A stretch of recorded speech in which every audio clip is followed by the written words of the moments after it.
Hey guys, hey, so today I did a thing. I got myself a multi-tool kit from Home Depot. Let's do the unboxing.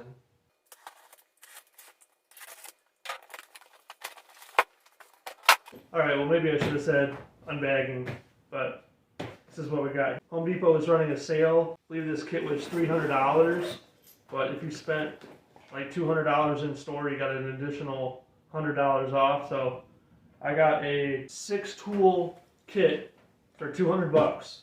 So you can't really complain on that one. There's a little flashlight right there, drill, small skill saw, but it's battery operated, so it's a lot lighter too, so it'll be a lot easier to take around.